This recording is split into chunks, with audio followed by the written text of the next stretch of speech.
ನಾನು ಕಳೆದ ಅವಧಿಯಲ್ಲಿ 5 ವರ್ಷದಲ್ಲಿ ನಾನು ತಾಲೂಕ್ ಪಂಚಾಯತ್ ಸದಸ್ಯನಾಗಿ ನಾನು ಜನಗಳ ಸೇವೆಯನ್ನು ಮಾಡ್ಕೊಂಡು ಬರ್ತಾ ಇದ್ದೆ. ತಾಲೂಕ್ ಪಂಚಾಯತ್ ಸದಸ್ಯನಕ್ಕಿಂತ ಮುಂಚಿತವಾಗೂ ಹಲವಾರು ಸಮಾಜ ಸೇವೆಯಲ್ಲಿ ನಾನು ಭಾಗವಹಿಸ್ತಾ ಇದ್ದೆ. ಬಡವರ ಮದುವೆಗಳಾಗಲಿ ಅಥವಾ ದೇವಸ್ಥಾನ ಕೆಲಸ ಆಗಲಿ, ಮಸೀದಿದಾಗಲಿ,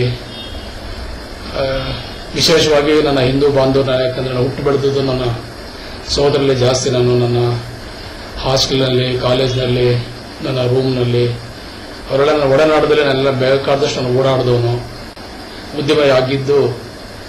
ಅದರಲ್ಲೂ ಕೂಡ ವಿಶೇಷವಾಗಿ ಅದರಲ್ಲೂ ನಾನು ನನ್ನ ಸ್ನೇಹಿತರೆಲ್ಲ ಹಿಂದೂ ಸ್ನೇಹಿತರೆಲ್ಲರೂ ಎಡಭಾಗದಲ್ಲೂ ಅವರೇ, ಬಲಭಾಗದಲ್ಲೂ ಅಲ್ಲೇ, ಹಿಂದೂ ಮುಂದೆ ಎಲ್ಲ ಅವರೇನೆ. ಅದಕ್ಕೋಸ್ಕರ ಎಲ್ಲ ದೇವಸ್ಥಾನದಲ್ಲೂ ಮದ್ರಸಾ ಮಸೀದಿಗಳಿಗಿಂತಲೂ ಜಾಸ್ತಿ ನನ್ನ ಸೇವೆ ಭಗವಂತ ನನಗೆ ಈ ಒಂದು ಇದರ ತಗೊಂಡಿದ್ದಾನೆ. ಅದಾದ ನಂತರ ದೇವರು ನನ್ನ ಶಕ್ತಿ ಕೊಟ್ಟಿದ್ಮೇಲೆ, ನನ್ನ ಕಾಲ ಮೇಲೆ ನಾನು ನಿಂತ್ಕೊಳ್ಳೋಕೆ ಪ್ರಾರಂಭ ಮಾಡಿದ್ಮೇಲೆ ನಾನು ಜಿಲ್ಲಾ ಪಂಚಾಯತಿ ಸದಸ್ಯನಾದೆ. 2001ರಿಂದ ಒಂದು ರಾಷ್ಟ್ರ ಪ್ರೇಮಗೋಸ್ಕರ, ನಮ್ಮ ದೇಶದ ಪ್ರೇಮ ಭಕ್ತಿಗೋಸ್ಕರ ಒಂದು ನಮ್ಮ ಕ್ಷೇತ್ರದ ಎಲ್ಲ ಮಕ್ಕಳುಗಳಿಗೆ ಸುಮಾರು 1 ಲಕ್ಷ ಮಕ್ಕಳು ವಿದ್ಯಾಭ್ಯಾಸದಲ್ಲಿದ್ದಾರೆ. 1 ಲಕ್ಷ ಮಕ್ಕಳಿಗೂ ಕೂಡ ನಾವು ಲಾಡನ್ನ ಸಿಹಿಯನ್ನು ಕೊಡಬೇಕು ಅಂತ ಒಂದು ಇದೆ. ನಮ್ಮ ದೇಶ ಭಕ್ತಿಯನ್ನು ನಾವು ಇದರಲ್ಲಿ ನಾವು ತೀರಬೇಕು, ಅಥವಾ ನಮ್ಮ ರಾಷ್ಟ್ರ ಭಕ್ತಿಯನ್ನು ನಾವು ಇದರಲ್ಲಿ ಇಟ್ಕೋಬೇಕು ಅನ್ನೋದೊಂದು ಭಾವನೆಯಿಂದ ಅದನ್ನೆಲ್ಲ ಕೊಡ್ತಾ ಬಂದಿದ್ವಿ.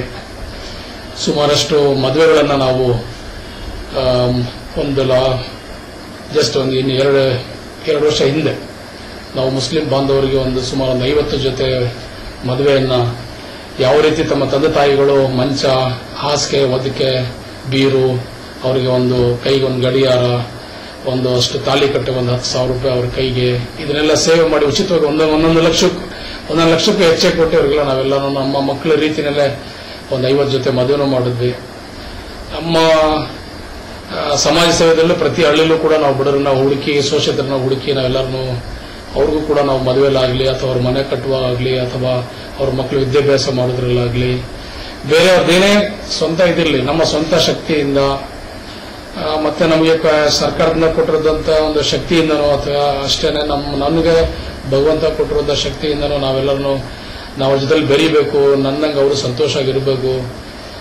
ಜೀವನ ಬಹಳ ಚಿಕ್ಕದು, ಬಹಳ ಚಿಕ್ಕದಾದ ಜೀವನವನ್ನು ನಾವು ಯಾವ ರೀತಿ ನಾವು ನಮ್ಮನ್ನ ಉಳಿಸ್ಕೋಬೇಕು, ನಾವು ಯಾವ ರೀತಿ ಒಂದು ಮಾನವೀಯತೆ ಮೌಲ್ಯತೆಗಳನ್ನು ನಾವು ಮೆರಿಬೇಕು, ನಾವು ಧರ್ಮದ ಕೆಲಸವನ್ನು ನಾವು ಯಾವ ರೀತಿ ನಮ್ಮ ಜೀವನದಲ್ಲಿ ಅಳವಡಿಸ್ಕೋಬೇಕು, ನಾವು ಧರ್ಮ ಏನು, ನಮ್ಮ ಸಂಸ್ಕೃತಿ ಏನು, ನಮ್ಮ ದೇಶ ಏನು, ನಮ್ಮ ಜನ ಏನು, ನಾವೇನು, ಭಗವಂತ ನಮ್ಮ ಯಾತಕ್ಕೋಸ್ಕರ ನಮ್ಮ ಸೃಷ್ಟಿ ಮಾಡಿದ್ದಾನೆ, ನಮ್ಮ ಕೆಲಸ ಕಾರ್ಯ ಯಾವ ರೀತಿ ಇರಬೇಕು, ನಮ್ಮ ಚಟುವಟಿಕೆ ಯಾವ ರೀತಿ ಇರಬೇಕು, ಇದನ್ನೆಲ್ಲ ನಾವೆಲ್ಲರೂ ಮನುಷ್ಯರಾದರೂ ನಾವೆಲ್ಲರೂ ಇದನ್ನೆಲ್ಲ ನಾವೆಲ್ಲನೂ ಮೆರಿಬೇಕು, ಇದನ್ನೆಲ್ಲನೂ ಮರಿಬಾರ್ದು, ಎಲ್ಲನೂ ಮೆರಿಬೇಕು. ಇದನ್ನೆಲ್ಲ ನಾವು ಮಾಡುವಂತ ಕೆಲಸ ಎಲ್ಲನೂ ಒಂದು ಅಕ್ಷರವಾಗಿ ಉಳಿಬೇಕೆ ಹೊರತು ನಮ್ಮ ಹೆಸರು ಬರೀ ಹೆಸರಾಗಿ ಉಳಿಬಾರ್ದು. ಅದನ್ನೆಲ್ಲ ಅಕ್ಷರ ಉಳಿಬೇಕು ನಮ್ಮ ಹೆಸರಲ್ಲ.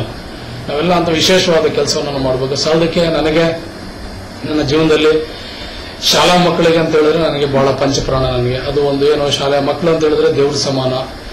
ನಾನು ನನ್ನ ತಾಲೂಕಿನಲ್ಲಿ ಎಷ್ಟು ಶಾಲೆ ಇದೆ ಅಷ್ಟು ಶಾಲೆಗೂ ಕೂಡ ನಾನು ಭೇಟಿ ಕೊಡೋದು, ಆ ಮಕ್ಕಳಿಗೆ ಭಾಗಿಯಾಗೋದು, ಆ ಮಕ್ಕಳಿಗೆ ವಿದ್ಯಾಭ್ಯಾಸಕ್ಕೆ ಸಹಾಯ ಮಾಡೋದು, ಅಥವಾ ಅವ್ರ ಮಕ್ಕಳಿಗೆ ಈ ಆನ್ಯುವಲ್ ಸ್ಪೋರ್ಟ್ಸ್ ತಾಲೂಕು ಮಟ್ಟದ್ದಾಗಲಿ, ಅಥವಾ ಹೋಬಳಿ ಮಟ್ಟದ್ದಾಗಲಿ, ಜಿಲ್ಲಾ ಮಟ್ಟದ್ದಾಗಲಿ, ಪ್ರತಿ ಹಂತದಲ್ಲೂ ಕೂಡ ಅವರಿಗೆಲ್ಲ ನಾವೆಲ್ಲ ಬೆರೆಯೋದು, ಪ್ರತಿಭಾ ಕಾರಂಜಿ ಮಾಡಿಸೋದು, ಪ್ರತಿಭೆಗಳನ್ನ ಮಕ್ಕಳಲ್ಲಿರುವಂತಹ ತೋರ್ಸಕ್ಕೆ ಅವರಿಗೆಲ್ಲ ಬೇಕಾದಷ್ಟು ನಾವೆಲ್ಲ ಸ್ಫೂರ್ತಿ ತುಂಬೋದು ಅವ್ರಿಗೆ.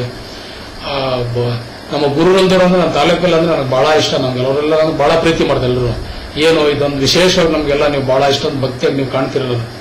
ಯಾಕಂದ್ರೆ ನಮ್ಗೆ ವಿದ್ಯೆ ಕೊಟ್ಟರು ಅವರೆಲ್ಲರೂ ನಮಗೆ ಆ ವಿದ್ಯೆಯಿಂದ ನಾವೆಲ್ಲ ಒಂದು ಸ್ಥಾನ, ಮಾನ, ಘನತೆ, ಗೌರವ ಅದನ್ನೆಲ್ಲ ನಾವು ಉಳಿಸ್ಕೊಂಡು ಬಂದಿರುವಂತ ಜನ ನಾವೆಲ್ಲರೂ. ಆ ಸಂಪ್ರದಾಯ ನಾವು ಬೆಳೆದಿದ್ದ ರಕ್ತದಲ್ಲಿ ಬಂದಿರೋದೇನೆ ವಿದ್ಯಾಭ್ಯಾಸದಿಂದ. ಆ ಗುರುವಿನವರಿಗೆ ನಾವೆಲ್ಲರೂ ಒಂದು ಭಕ್ತಿಯಿಂದ ನೋಡ್ಕೋಬೇಕು, ಅವರ ಸೇವೆಯನ್ನ ಮಾಡಬೇಕು ಅನ್ನೋದನ್ನ ಒಂದು ಭಾವನೆ ನಾವೆಲ್ಲಿ ಬೆಳ್ಕೊಂಡು ಬಂದಿದ್ದೆ. ಅದನ್ನ ನಾನು ಮುಂದುವರ್ಸ್ಕೊಂಡು ಹೋಗ್ಬೇಕು ಅಂತಾನೆ ನನ್ನ ಮನಸ್ಸಲ್ಲಿ ಇಚ್ಛೆ ಕೂಡ ಇದೆ. ಭಗವಂತನಿಗೆ ಪ್ರತಿ ದಿವಸ ಪ್ರಾರ್ಥನೆ ಮಾಡ್ತೇನೆ, ನನಗೆ ಒಳ್ಳೆ ಶಕ್ತಿ ಕೊಡ್ಲಿ, ನನಗೆ ಒಳ್ಳೆ ಆಲೋಚನೆ ಕೊಡ್ಲಿ, ಒಳ್ಳೆ ಚಿಂತನೆ ಕೊಡ್ಲಿ ಇದ್ರ ಬಗ್ಗೆ ಇಲ್ಲ ಅಂತ ನನಗೆ ಹೇಳಿ, ನಾನು ಪ್ರತಿ ನನ್ನ ನಮಾಜಲ್ಲಾಗಲಿ ಅಥವಾ ಯಾವ್ದಾರ ದೇವಸ್ಥಾನಕ್ಕೆ ಹೋದಾಗ್ಲೂ ಕೂಡ ನಾನು ಇದನ್ನೆಲ್ಲ ನನ್ನ ಒಂದು ಆಲೋಚನೆ ಚೆನ್ನಾಗಿರ್ಲಿ, ನನ್ನ ಬುದ್ಧಿವಂತಿಕೆ ಚೆನ್ನಾಗಿರ್ಲಿ ಅಂತ ಹೇಳಿ ನಾನು ಭಗವಂತನಲ್ಲಿ ಪ್ರಾರ್ಥನೆ ಕೂಡ ನಾನು ಆಗಾಗ ನಾನು ಮಾಡ್ತಾ ಇರ್ತೇನೆ.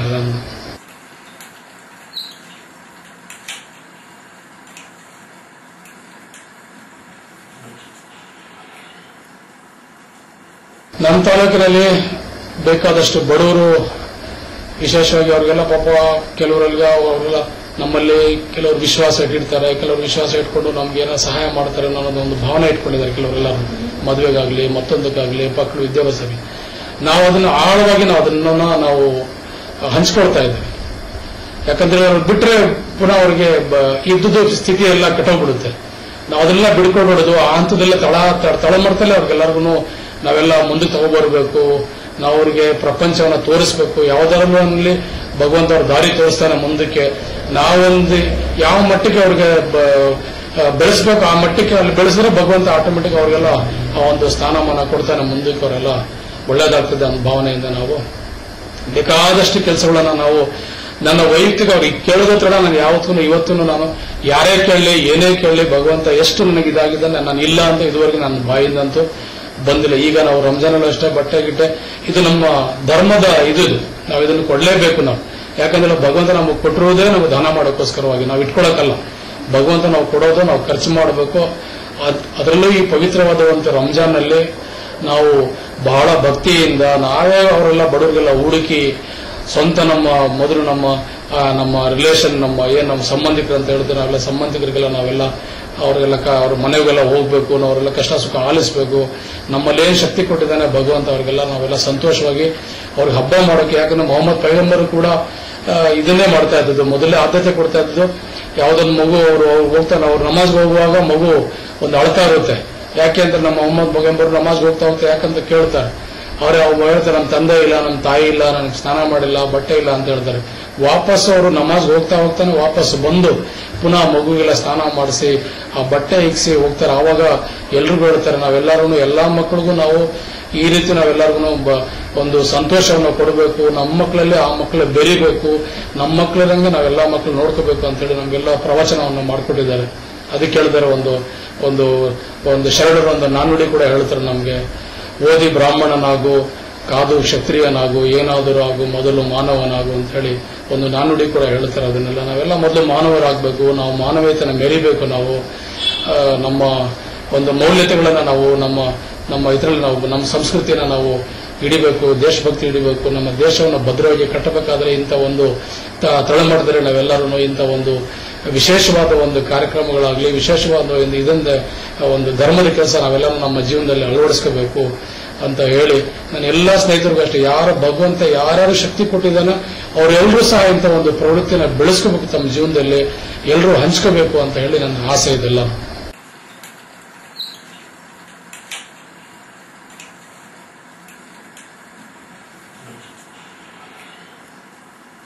ಎಜುಕೇಶನ್ ಇವತ್ತು ದೇಶವನ್ನು ಭದ್ರವಾಗಿ ಬೆಳೆಸಬೇಕು, ನಮ್ಮ ದೇಶ ಪ್ರಬಲವಾಗಿ ಬೆಳಿಬೇಕು ಅಂತ ಹೇಳಿದ್ರೆ ನಾವು ಈ ಮಟ್ಟದಲ್ಲೇ ನಾವು ಮಕ್ಕಳಿಗೆ ನಾವು ಶಿಕ್ಷಣವನ್ನ ಕೊಡಬೇಕಾದ ಸನ್ನಿವೇಶ ಇದೆ.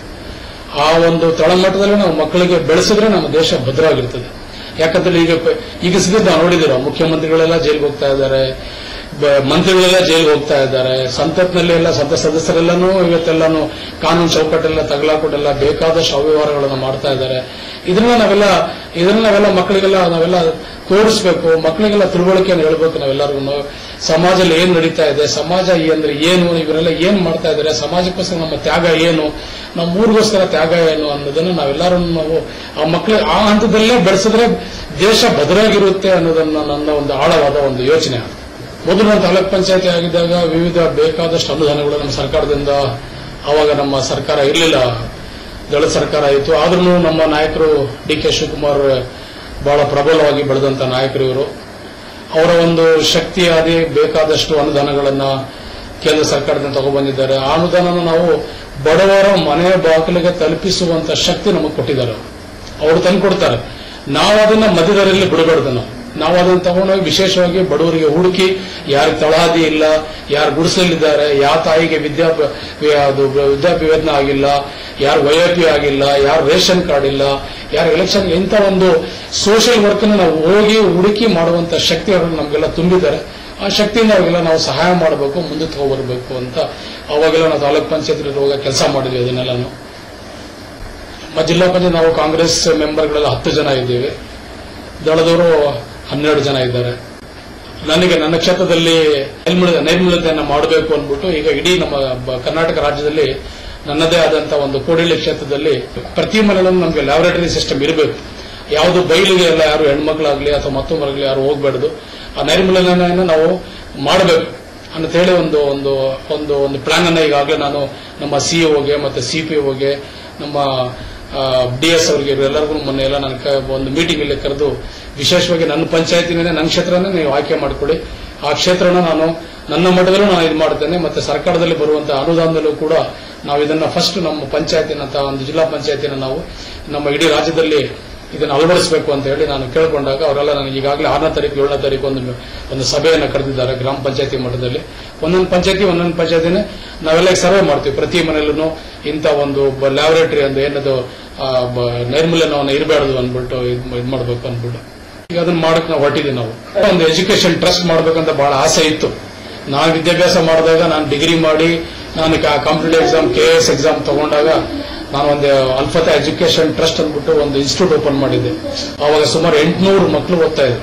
ಆ 800 ಮಕ್ಕಳು ಸುಮಾರು ಒಂದು 650 ಮಕ್ಕಳು ಫಸ್ಟ್ ಕ್ಲಾಸ್ ರ್ಯಾಂಕ್ ಬಂದ್ಬಿಟ್ಟಿದ್ರು ಎಲ್ಲರೂ.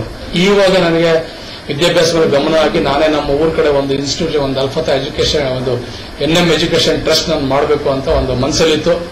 ಭಗವಂತ ಯಾವುದೊಂದು ಶಾಲೆ LKG ಇಂದ ಹಿಡಿದು SSLC ವರೆಗೂ ಒಂದು ಯಾವುದೊಂದು ಶಾಲೆನ ನೀವು ಟೇಕ್ ಓವರ್ ಮಾಡ್ಕೊಳ್ಳಿ, ನಾವು ನಡ್ಸಕ್ ಆಗ್ತಾ ಇಲ್ಲ, ನೀವು ನಡೆಸಿ ಅಂತ ಹೇಳೋ ಒಂದು ಬಂದಿದ್ದಾರೆ. ದೇವ್ರಿಗೆ ಅವ್ರು ಒಳ್ಳೇದು ಮಾಡಲಿ. ನನ್ನ ಕೈಗೆ ಒಂದು ಸಂಸ್ಥೆ ಕೈಗೆ ಬರಲಿ. ನನಗೆ ನನ್ನದೇ ಆದಂತ ಒಂದು ಶೈಲಿನಲ್ಲಿ ನಾನು ಆ ಮಕ್ಕಳಿಗೆ ವಿದ್ಯಾಭ್ಯಾಸ ಕೊಡಬೇಕು. ಆ ಸ್ಕೂಲನ್ನ ನಮ್ಮ ತಾಲೂಕಿನಲ್ಲಿ ನಮ್ಮ ಜಿಲ್ಲೆಯಲ್ಲಿ ಮಾದರಿ ಶಾಲೆಯಾಗಿ ಮಾಡಬೇಕು ಅಂತ ಒಂದು ಮನಸ್ಸಲ್ಲಿ ಒಂದು ಯೋಚನೆಯನ್ನು ಮಾಡ್ಕೊಂಡಿದ್ದೀನಿ. ಗ್ರಾಮ ಪಂಚಾಯತಿ ಮಟ್ಟದಲ್ಲೂ ಕೂಡ ನಾವೆಲ್ಲರೂ ವಿದ್ಯಾವಂತರು, ಬುದ್ಧಿವಂತರು, ತಿಳುವಳಿಕಸ್ತರು ನಾವೆಲ್ಲರೂ ಈಗ ಹೆಗಲು ಕೊಡಬೇಕಾದ ಪರಿಸ್ಥಿತಿ. ಈಗ ಸ್ವತಂತ್ರ ಬಂದದ್ದು ಬಹಳ ಮುಖ್ಯ ಅಲ್ಲ.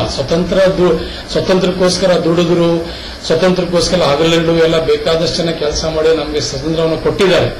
ಸ್ವತಂತ್ರವನ್ನು ಬಂದ ನಂತರ ಅದು ಏನಾಯ್ತು, ಅದು ಒಂದು ಕರ್ತವ್ಯ ಆಯಿತು. ಈಗ ನಮಗೆ ಜವಾಬ್ದಾರಿ ಕೊಟ್ಟಿದ್ದಾರೆ. ಕರ್ತವ್ಯ ಜವಾಬ್ದಾರಿ ಇವೆರಡು ನಮ್ಮ ದೇಶಕ್ಕೀಗ ನಮ್ಮಲ್ಲೀಗ ಬರ್ತಾ ಇದ್ದೇವೆ.